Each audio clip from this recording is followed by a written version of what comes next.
এক ছিল ছোট্ট মেয়ে টুকটুকি। সে খুব দুষ্টু, আবার খুব কৌতূহলী। তার প্রিয় জিনিস ছিল রংতুলি আর খাতা। সে প্রতিদিন নতুন কিছু আঁকত, ফুল, পাখি, পাহাড়, নদী, আরও কত কিছু। একদিন সকালে ঘুম থেকে উঠে টুকটুকি জানালার বাইরে তাকিয়ে চমকে গেল। সবকিছু সাদা কালো হয়ে গেছে। গাছের পাতা, আকাশ, রোদের আলো, সব রং উধাও।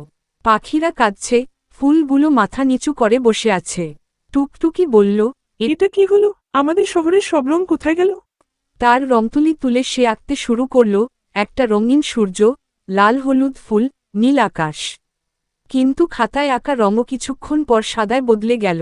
এই রহস্যের উত্তর খুঁজতে সে গেল তার প্রিয় পাখি টুপুরের কাছে। টুপুর বলল, রং চুরি হয়ে গেছে, রং খেয়ে দানব, ভুয়াসুর সব রং খেয়ে ফেলেছে। টুকটুকি বলল, তাহলে আমাদের রং ফিরিয়ে আনতে হবে। টুপুর ডেকে আনল তার বন্ধু হাতি বটুকে। তিনজনে মিলে রওনা দিল রংখেকো দানবের গুহার দিকে। পথে পথে তারা দেখল, ধোঁয়াসুর যেখানে যেখানে গেছে, সেখানেই রং ফুরিয়ে গেছে। সবাই মুখে দুঃখের ছায়া। অবশেষে তারা পৌঁছাল রংখেকো দানবের গুহায়। দানবটা বিশাল, কালো ধোঁয়ার মতো। সে হাসছে, হা হা হা, আমি সব রং খেয়ে ফেলেছি, এখন পৃথিবী হবে শুধু ধূসর।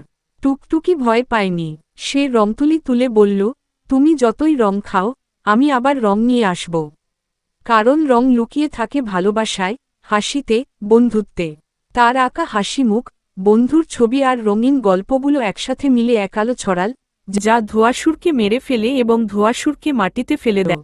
রং ফিরল পৃথিবীতে। আকাশে রংধনু উঠল, গাছগুলো নতুন পাতা পেল, পাখিরা গান গাইতে লাগল। শহরটা আবার রঙিন হয়ে গেল। সবাই বলল, ধন্যবাদ টুকটুকি, তুমি আমাদের রং ফিরিয়ে দিলে। টুকটুকি হাসল, রং শুধু খাতায় থাকে না, রং থাকে মনে। যেখানেই ভালোবাসা থাকবে, সেখানেই রং থাকবে।